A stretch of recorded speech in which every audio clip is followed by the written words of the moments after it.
उन्होंने एक कंसेप्ट रखा P2G2। P2 means pro people, pro active, और G2 यानी good governance. Pro people, pro active और गुड गवर्नेंस, सुशासन। केवल बात करके नहीं होगा, तो सुशासन देश को देना होगा, तब सामाजिक आर्थिक परिवर्तन के परिणाम दिखेंगे। और उन्होंने विशेष रूप से यह कहा कि 1922 हमारे आजादी के 75 साल पूरे हो रहे हैं।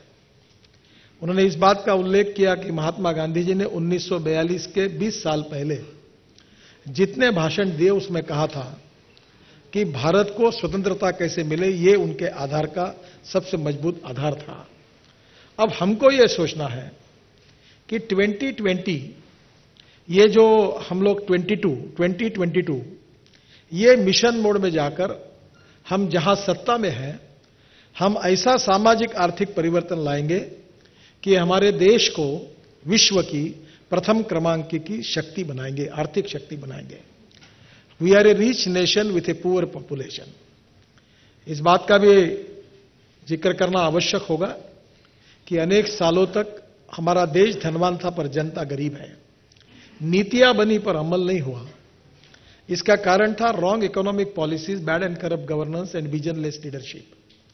पहली बार प्रधानमंत्री ने 21वीं सदी की नई आर्थिक सोच दी, जो सोशो इकोनॉमिक डिस्क्रिमिनेशन से मुक्ति, उच्च नीचता के भाव से मुक्ति, सबका साथ सबका विकास, ईमानदार और ईमानदारी का सम्मान, और इसके साथ अपने पुरुषार्थ के आधार पर गांव, गरीब, मजदूर, किसान।